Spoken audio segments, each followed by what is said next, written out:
The Memphis Grizzlies used 2 future second-round picks to move into the draft this year. In 35, the Grizzlies selected for Ivan Rabb from California. Rabb stayed in college for his sophomore season and went from possibly a lottery pick to a second-round pick. For the most part, Rabb did not improve at all from his freshman to sophomore season. He posted worse shooting percentages on more shots, but he is a fast and fluid power forward who is an excellent rebounder.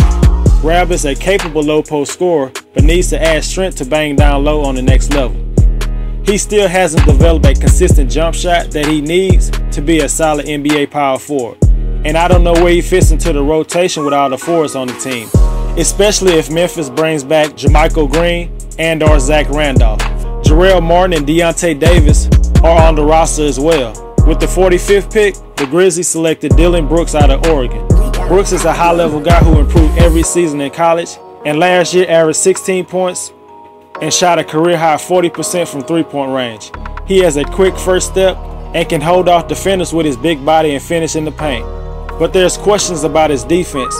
Oregon played a lot of zone to help hide him on defense. It's going to be hard for Brooks to guard small forwards effectively with only a 6'6" wingspan. My grade for the Memphis Grizzlies is a C+. I knew the Mavericks would be in position to draft a high-level prospect at the 9th spot. And that's just what happened as they selected Dennis Smith Jr. out of NC State. Dallas has been in search for a franchise point guard for a while now. Smith is an explosive athlete and scorer who can make plays off the dribble as well as being a playmaker. On talent alone, Smith was worthy of top 5 consideration. You could argue that he's the best athlete in the draft. The Mavericks could have a nice young core of Dennis Smith, Harrison Barnes, and Nerlens Noel. My grade for the Dallas Mavericks is an A. The Pelicans acquired Duke freshman guard Frank Jackson in a draft day trade with the Hornets. Jackson is a first-round talent and is a knockdown shooter. Shooters is what the Pelicans definitely need when you have 2 dominant big men like Anthony Davis and DeMarcus Cousins. At this point, he's better playing off the ball than facilitating the offense. He has the quickness and explosiveness to be potentially a good defender. If he tighten up his ball handling to match his speed and athleticism, he'll be a hard guy to stop. My grade for the New Orleans Pelicans is a B-. The Houston Rockets went into the draft with 2 second-round picks and ended up with just 1.